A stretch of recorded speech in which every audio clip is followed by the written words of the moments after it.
Genesis 39 is a chapter of integrity under trial.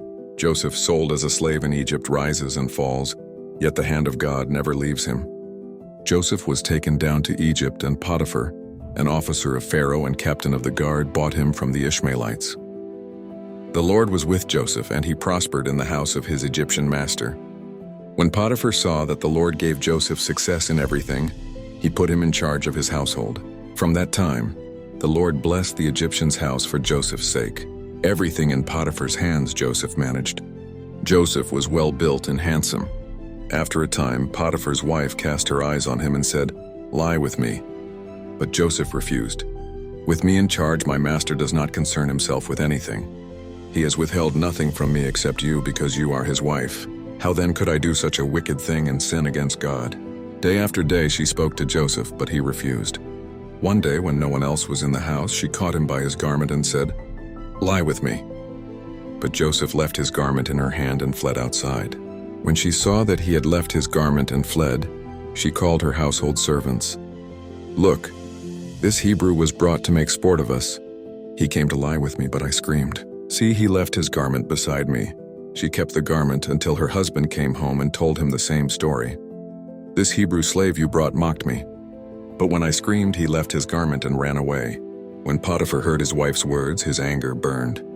He took Joseph and put him in prison, where the king's prisoners were confined. But the Lord was with Joseph and showed him steadfast love. He granted him favor in the sight of the prison warden, who put Joseph in charge of all the prisoners. Whatever was done there, Joseph was responsible for it. The warden paid no attention to anything under Joseph's care, because the Lord was with him and gave him success in all he did.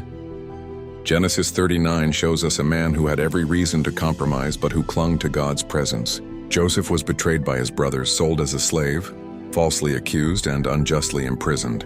Yet at every turn, Scripture repeats this truth: the Lord was with Joseph. Integrity does not always bring immediate reward. Sometimes it brings slander, loss, and pain. But integrity keeps us in step with God, and God's favor never departs from those who walk in his ways. Joseph chose righteousness over sin, faithfulness over compromise, and the fear of God over the fear of man. And though the world stripped him of freedom and honor, the Lord's presence clothed him with favor and prepared him for a greater purpose. Genesis 39 reminds us that God's hand is not limited by circumstances. Even in the lowest pit, his blessing can lift us. Even in the prison of injustice, his presence can sustain us. The story of Joseph is proof. You may be cast down, but you are never cast off. Next comes Genesis 40. Joseph interprets the dreams of Pharaoh's cupbearer and baker, still waiting in prison but holding fast to the God who speaks through dreams.